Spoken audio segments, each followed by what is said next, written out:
Penelitian ini lahir dari pertanyaan yang sederhana. Emangnya pondok pesantren selain ngaji bisa apa? Nah, bagaimana pondok pesantren bisa menjadi agen transformasi ekonomi? Di Desa Manis Kidul, Kuningan, Jawa Barat, pondok pesantren Husnul Khotimah tidak hanya menjadi pusat keagamaan saja, tapi juga menjadi pusat ekonomi yang baru. Dengan jumlah 4.500 santri yang ada, pondok pesantren Husnul Khotimah mampu menciptakan pasar baru, warung-warung, konsinyansi, tukang cukur, bibi laundry, dan lain-lain. Nah, yang menarik, hal ini terjadi bukan karena faktor material saja, tapi karena modal sosial keagamaan, amanah, mencari berkah, semangat mencari berkah, dan nilai-nilai keagamaan yang lainnya. Nah, oleh karena itu, kami menjadi tertarik untuk mendalami hal ini dalam bentuk penelitian dengan 3 rumusan masalah. Yang pertama, apa saja bentuk modal sosial yang ada di pesantren Husnul Khotimah? Kedua, bagaimana bentuk interaksi ekonomi antara pondok pesantren Husnul Khotimah dengan masyarakat Desa Manis Kidul? Ketiga, bagaimana bentuk transformasi yang terjadi di Desa Manis Kidul? Penelitian ini menggunakan 2 landasan teori untuk membangun kerangka konseptual. Teori yang pertama, teori modal sosial Robert Putnam. Teori ini mengacu pada aspek-aspek utama dalam modal sosial yang terbagi dalam 3 jenis. Jenis yang pertama, bonding sosial, yang kedua, bridging sosial, dan ketiga, linking sosial. Yang kedua, teori interaksi ekonomi, Karl Polanyi tahun 1194. Teori ini mengacu kepada bagaimana pondok pesantren menciptakan dan menopang aktivitas ekonomi, stabilitas, dan keberlanjutan ekonomi melalui nilai keagamaan dan kepercayaan sosial. Penelitian ini menggunakan pendekatan kualitatif.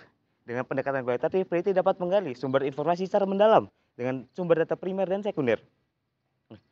Informasi yang telah dikumpulkan nantinya diolah dengan teknik analisis data Miles, Huberman, dan Saldana tahun 2014, yang dimana di dalamnya terdapat 4 proses tahapan. Tahapan pertama, reduksi data, kedua, penyajian data, ketiga, eliminasi data, dan keempat, perekonomian kesimpulan. Dan peneliti juga menambahkan teknik triangulasi sumber untuk menguji kredibilitas sumber data yang diperoleh. Hasil dari proses penelitian ditemukannya banyak hal-hal menarik. Apa saja? Ayo kita lihat.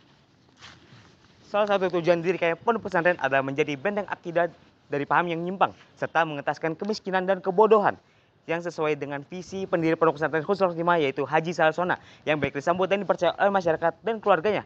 Salah satunya gotong royong membangun jalan ini. Kedua, bentuk interaksi sosial ekonomi. Interaksi antara pesantren dan masyarakat Desa Manis Kidul melahirkan banyak sekali kegiatan ekonomi yang lebih dinamis.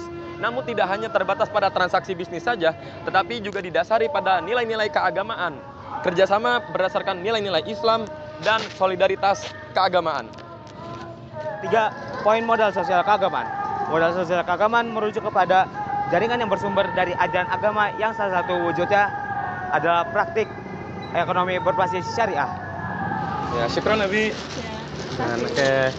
Keempat, transformasi ekonomi masyarakat Desa Manis Kidul. Perubahan yang diciptakan oleh pondok pesantren Husnul Khotimah tidak hanya terbatas pada sisi peningkatan religius saja, melainkan juga itu malah menjadi dasar perubahan lainnya. Perubahan tersebut terbagi dalam 3 macam. Pertama, transformasi pola pikir. Kedua, dampak makro masyarakat Desa Manis Kidul. Ketiga, transformasi lingkungan yang dulunya dominan petani menjadi pedagang. Dengan demikian, penelitian ini menyimpulkan bahwa ekonomi Desa Manis Kidul merupakan wujud dari ekonomi yang tertanam dalam nilai keagamaan dan kepercayaan sosial. Ya, hasilnya penelitian menunjukkan bahwasanya pesantren masih relevan di era modern. Era modern bukan hanya tentang teknologi. Modern jika kita bisa masih membantu perekonomian umat yang manfaatnya tak terikat zaman. Pondok pesantren bukan cuma tempat ngaji, tapi juga bisa menciptakan kemajuan ekonomi. Dari Desa Manis Kidul, kami ingin menginspirasi seluruh pesantren di Indonesia. Berdayakan masyarakat bukan hanya dengan uang, tapi dengan nilai-nilai keagamaan Islam. Unsur makola. Wala tanzur man qala. Wassalamualaikum Assalamualaikum warahmatullahi wabarakatuh.